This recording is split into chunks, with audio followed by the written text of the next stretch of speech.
بسم اللہ الرحمن الرحیم۔ السلام علیکم پیارے ناظرین۔ حضرت ابراہیم علیہ السلام کی عادت مبارکہ تھی کہ رات کا کھانا کبھی اکیلے نہیں کھاتے تھے، کسی نہ کسی کو ضرور مدعو فرما کر کھانا نوش فرماتے تھے۔ ایک رات حسب عادت آپ کسی مہمان کا انتظار کر رہے تھے کہ کسی نے دروازے پر دستک دی۔ آپ نے دروازہ کھولا تو دیکھا کہ ایک 80 سال کا بوڑھا تھا۔ اس نے فوراً کہا کہ کچھ کھانے کو ہے تو مجھے دے دیں، مجھے بہت بھوک لگی ہے۔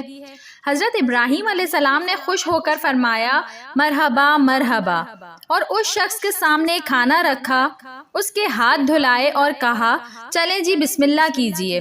وہ بوڑھا بولا میں بسم اللہ نہیں پڑھوں گا، میں مجوسی ہوں۔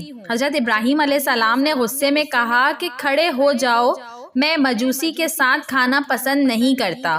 وہ بوڑھا بڑبڑاتا ہوا چلا گیا۔ ادھر پلک جھپکتے ہی حضرت جبرائیل علیہ السلام آ گئے اور بولے کہ اللہ رب العزت نے فرمایا ہے کہ اے ابراہیم علیہ السلام، منکر تو وہ میرا ہے، میں نے تو 80 سال میں کبھی اس کا رزق نہیں روکا۔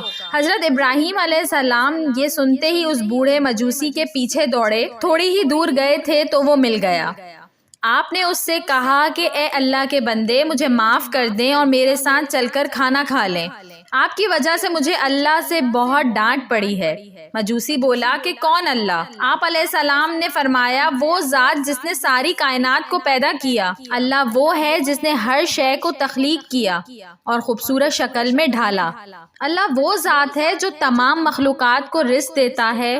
اللہ وہ ذات ہے جس نے تجھے اور مجھے اب تک زندہ رکھا ہوا ہے۔ مجوسی یہ سن کر رونے لگا اور بولا کیا کہنے ہیں تیرے رب کے، اے اللہ کے بندے، تیرے رب کا تو اخلاق بہت اعلیٰ اور عظیم ہے، میں اتنے پیار کرنے والے عظیم بالا و برتر رب پر ایمان لاتا ہوں۔